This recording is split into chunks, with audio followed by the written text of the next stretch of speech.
Hello and welcome to Series 3 of Study English IELTS Preparation. I'm Margot Politis. In this series, we'll look at some of the criteria for the assessment of the IELTS test and some of the skills you'll need to practice for the test. The IELTS test has 4 modules: writing, speaking, reading, listening. There are 2 different tests: the academic test for tertiary students and professionals, and the general training test, which is for immigrants and people going on to vocational training. Both tests have the same speaking and listening modules, but different reading and writing modules. Knowing what the examiner is looking for can help improve your results because you will know what to focus on when practicing. Here are the features the examiner looks at in your writing and speaking. These are the things that are marked: task response, coherence and cohesion, grammatical accuracy and range, vocabulary, fluency, pronunciation.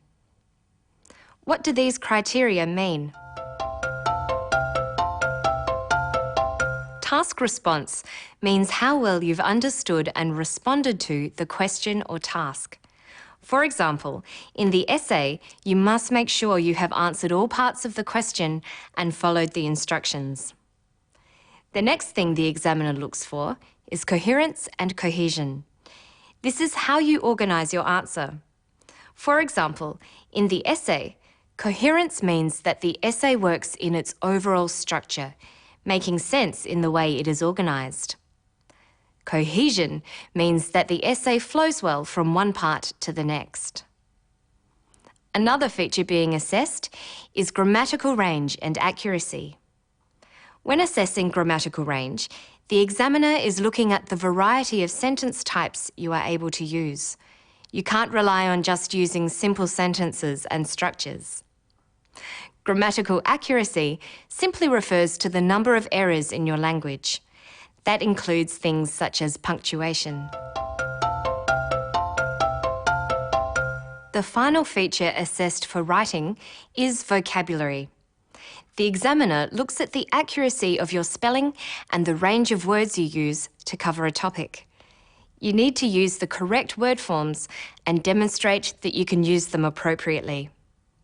You should also be aware of when to use formal or informal language.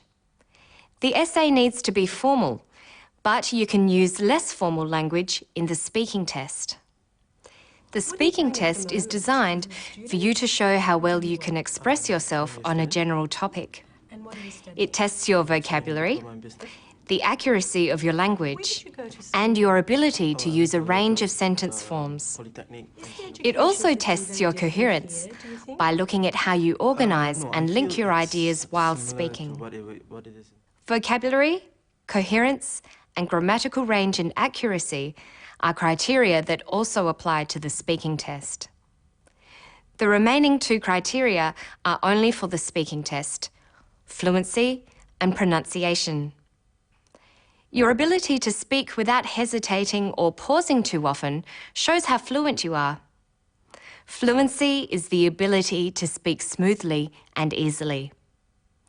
Now we'll look at the last criterion for speaking: pronunciation. How easily you can be understood is what pronunciation is about. Aim to pronounce words correctly and use appropriate stress and intonation. And your voice needs to be strong and clear. Pronunciation is speaking clearly and at a natural pace. To illustrate some of these criteria, next we'll show you a short piece about the sport of gymnastics. Sport is a common topic in the speaking test, and it's important to be familiar with the words used to talk about it. I do gymnastics at the Australian Institute of Sports. I was about 5 when I started, and I started just fun gym. My mum was a coach, so I got into it from that. We train about 36 hours a week, which is pretty tough, but it's worth it in the end. We don't have a lot of school. We do usually 3.5 hours of school in between our training. We have our main coach, who is the head coach for AIS. He coaches my group for bars, floor and vault, but we have another coach for beam. Notice she says, I do gymnastics. Different verbs are used for different sports. You say that you play football or play basketball, but do gymnastics. And you go fishing. Some sports and activities have their own verbs. You don't say, I do swimming. You say, I swim. Now listen to how she uses the words train and coach. My mum was a coach, so I got into it from that. We train about 36 hours a week, which is pretty tough, but it's worth it in the end. We don't have a lot of school. We do usually 3.5 hours of school in between our training.